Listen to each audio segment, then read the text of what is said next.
Hello everyone, welcome back to my channel. This is me Sriti. আজকে আমি review share করব Milani Foundation, Milani Conceal and Perfect Twin-on Foundation. So this is the condition of my face before and this is the after using of this foundation. Milani ফাউন্ডেশনের packaging কিন্তু change হয়েছে, এটাকে আবার replica ভাববেন না। বটলের পিছনে কিন্তু ফাউন্ডেশনের সমস্ত ডিটেলস দেওয়া আছে। আমরা বটলটা ওপেন করার পর কতদিন পর্যন্ত ইউজ করতে পারবো বা সব কিছু ডিটেলস দেওয়া আছে। অ্যান্ড বটলে কিন্তু একটা সিকিউরিটি কোড দেওয়া আছে, এটাকে স্ক্যান করলে আপনারা দেখে নিতে পারবেন যে প্রোডাক্টটা অথেন্টিক কিনা। আমাদের কিন্তু কখনোই রেপ্লিকা কোনো প্রোডাক্ট আমাদের স্কিনে ইউজ করা উচিত না, এটা আমাদের জন্য অনেক বেশি হার্মফুল। আমি আগেই ময়শ্চারাইজার অ্যাপ্লাই করে নিয়েছিলাম, দেন একটা এভারলির প্রাইমার ইউজ করবো। এটা একটা সিলিকন বেসড প্রাইমার, এটা আমার পোরগুলোকে ব্লার করতে হেল্প করবে। সো আমি প্রাইমারটা স্কিনে অ্যাবজর্ব হতে হতে আমি আমার আইব্রাউজটা করে নিব। আমি আইব্রাউ করার জন্য ইউজ করছি W7 এর ব্রাউ পমেড অ্যান্ড একটু কালার কারেক্টিং করে নিচ্ছি আমি ইনসাইটের HD কনসিলার প্যালেট দিয়ে। আমি কালার কারেক্টিংটা একটু বেশি করে করব, ডিরেক্ট অরেঞ্জ কালার ইউজ করব। আমার যদিও অরেঞ্জ কালার লাগে না, বাট ফাউন্ডেশন কতটুকু কভারেজ দেয় সেটা বোঝার জন্যই হচ্ছে আমি এইভাবে বেশি করে কারেক্টার ইউজ করেছি। আমি এক ড্রপ হাতে ঢেলে নিলাম। এটা কিন্তু কিছুটা রানি টেক্সচারের, খুব একটা বেশি থিক না এবং অনেক বেশি লিকুইডও না। ফাউন্ডেশনটা এখন আমি আমার ফেসে অ্যাপ্লাই করব। আমি আমার এক সাইডে ব্রাশ দিয়ে ব্লেন্ড করব এবং অপর সাইডে এটা বিউটি ব্লেন্ডার দিয়ে ব্লেন্ড করব, যাতে বুঝতে পারি আমার ফেসে এটা ব্রাশ দিয়ে কীরকম কভারেজ দেয় অ্যান্ড বিউটি ব্লেন্ডার দিয়ে কীরকম কভারেজ দেয়। আমার ফেসে যেহেতু কোনো দাগ নেই বা কোনো স্পট নেই, সো সেই জন্য আমি একটু বেশি করে কারেক্টার ইউজ করেছি, যাতে দেখতে পারি এটা হাইড করতে পারি কিনা। এটারে আমার একটা জিনিস অনেক বেশি ভালো লেগেছে, ফাউন্ডেশনটা খুবই ইজি টু ব্লেন্ড, মানে একদমই আমার প্রেশার ক্রিয়েট করতে হচ্ছে না। তোমরা জাস্ট দেখো, আমি জাস্ট ব্রাশটা দিয়ে একটু প্যাট করছি অ্যান্ড ফাউন্ডেশন কিন্তু খুব ইজিলি আমার স্কিনের সাথে ব্লেন্ড হয়ে যাচ্ছে। এটা শেডটা না একটু কেমন জানি, মানে এটা যদি একটু ওয়ান টাইপের হতো তাহলে খুবই ভালো হতো। এটা একটু নিউট্রাল কাইন্ড অফ শেড, এটা আমার স্কিনেরই কালার, বাট একটু আন্ডারটোনটা ডিফারেন্ট হওয়ার কারণে একটু ব্রাইট লাগছে বা একটু ডিফারেন্ট লাগছে। ফাউন্ডেশনটা পুরোপুরি ম্যাট না, semi matte kind of finish দেয়। সো এটা যে কোনো ধরনের স্কিন টাইপেই তোমরা ইউজ করতে পারবে। ড্রাই স্কিনের জন্য তো খুবই ভালো হবে অ্যান্ড অয়েলি স্কিনও ইউজ করা যাবে। কম্বিনেশন স্কিনের জন্য বেস্ট একটা ফাউন্ডেশন আমি বলবো Milani conceal and perfect two in one foundation. So এবার আমি বিউটি ব্লেন্ডার দিয়ে আমার ফেসের অপর সাইডটা ব্লেন্ড করে নিব।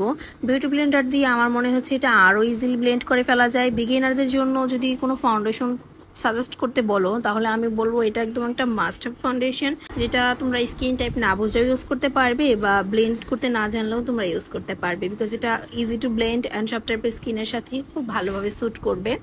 অয়েলি স্কিন হলে আমি বলবো একটু পাউডার দিয়ে খুব ভালোভাবে যাতে সেট করে নেয়, তাহলে এটা অনেকক্ষণ পর্যন্ত লং লাস্টিং করবে। বিউটি ব্লেন্ডারে আমার মনে হয়েছে কভারেজ আরও একটু কম এসেছে, এটা একদমই ন্যাচারাল একটা কভারেজ এসেছে।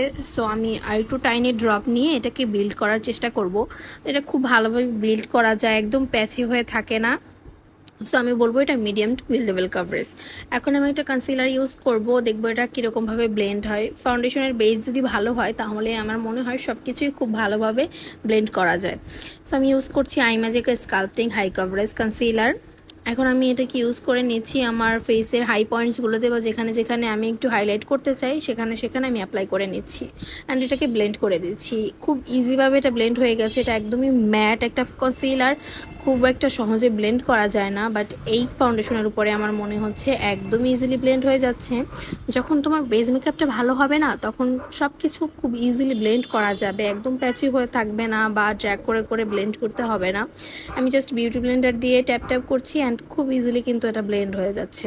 ড্রাগ স্টোরের মধ্যে এটা আমার খুবই পছন্দের একটা ফাউন্ডেশন, এটার উপরে আমি যা কিছু ইচ্ছা তাই ব্লেন্ড করতে পারি, কোনো প্রবলেমই হয় না অ্যান্ড খুবই লং লাস্টিং একটা ফাউন্ডেশন, যেটা সব টাইপের স্কিনে ইউজ করতে পারবে।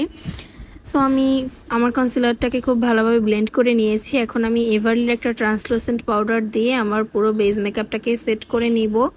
সো আমি এটাকে একটু হাতে রাব করে তারপর ইউজ করছি। ডিরেক্ট আমি লুজ পাউডার ইউজ করব না, তাহলে হচ্ছে প্যাচি হয়ে যাবে। অয়েলি স্কিনে লুজ পাউডার দিয়ে ফাউন্ডেশন বেস সেট করলে মেকআপটা অনেক বেশি সময় পর্যন্ত লং লাস্টিং করে, তাই আমি একটি লুজ পাউডার ভালোভাবে ইউজ করে নিচ্ছি। এরপরে আমি এলেগার্লের প্রো ম্যাট কম্প্যাক্ট পাউডারটা দিয়ে আমি আমার লুজ পাউডারটাকে ঝেড়ে নিব।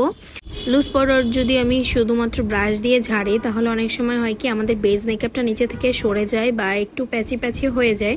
সো সেই ক্ষেত্রে যদি আমরা একটা কম্প্যাক্ট পাউডার দিয়ে ঝাড়ি তাহলে কিন্তু আমাদের বেস মেকআপটা নষ্ট হবে না, বরং আরও বেশি ফ্ললেস অ্যান্ড স্মুথ লাগবে। আনইভেন টোনগুলোকেও স্মুথ করার জন্য বা ম্যাচ করার জন্য কিন্তু কম্প্যাক্ট পাউডার অনেক ভালোভাবে কাজ করে, বিকজ এটা অনেক ভালো কভারেজ দেয়। সো এটা ইউজ করলে আনইভেন টোনগুলো কিন্তু খুব ভালোভাবে সেটেল ডাউন হয়ে যায়। আমি কন্ট্রোল করার জন্য ইউজ করছি ওয়েট এন্ড ওয়াইল্ডের মেগা গ্লো কন্ট্রোল। এটা ব্লেন্ড করার সময় আমার কোনোভাবে বেশি প্রেশার ক্রিয়েট করতে হয়নি, খুব ইজিলি ব্লেন্ড হয়ে গেছে। আমার কোথাও থেকে আমার বেস মেকআপটা সরে যায়নি, বা নোজ কন্ট্রোলিং করার সময় কিন্তু আমার নাকের ডগা থেকেও কিন্তু একদমই ফাউন্ডেশন উঠে যায়নি। খুব ভালোভাবে ব্লেন্ড করা যায়। যখন আমাদের বেস মেকআপটা স্মুথ হয় তখন সব কিছুই সহজে ব্লেন্ড করে ফেলা যায়। এরপর আমি ব্লাশের জন্য ইউজ করব রেভলিউশনের সুগার স্পাইস ব্লাশ প্যালেট। ওখান থেকে একটা পিঙ্ক শেড নিয়ে আমি সেটা আমার ব্রঞ্জিংয়ের উপরে থেকে আমি অ্যাপ্লাই করব, যাতে খুব একটা বেশি পিঙ্কিশ না লাগে, ব্রঞ্জি কালারটাও থাকে। সো আমি ওইভাবে অ্যাপ্লাই করে নিচ্ছি। আমার ব্লাশটাও খুব সুন্দরভাবে ব্লেন্ড হয়ে গেছে। এটা আমার খুবই পছন্দের একটা ব্লাশ প্যালেট। সো সরি, আমার নোজ কন্ট্রোলিংয়ের ক্লিপটা একটু আগে পরে হয়ে গিয়েছে। ব্লাশ অ্যাপ্লাই করার পরে আমি নোজ কন্ট্রোলিংটা করছি। এরপরে আমি টেকনিকের একটা হাইলাইটার ইউজ করছি। এটা কিন্তু খুব একটা বেশি ব্লেন্ডেবল না, বাট এখানে কিন্তু মোটামুটি ভালোই ব্লেন্ড হয়ে যাচ্ছিল, বিকজ আমাদের বেসটা কিন্তু অনেক বেশি স্মুথ অ্যান্ড বাটারি।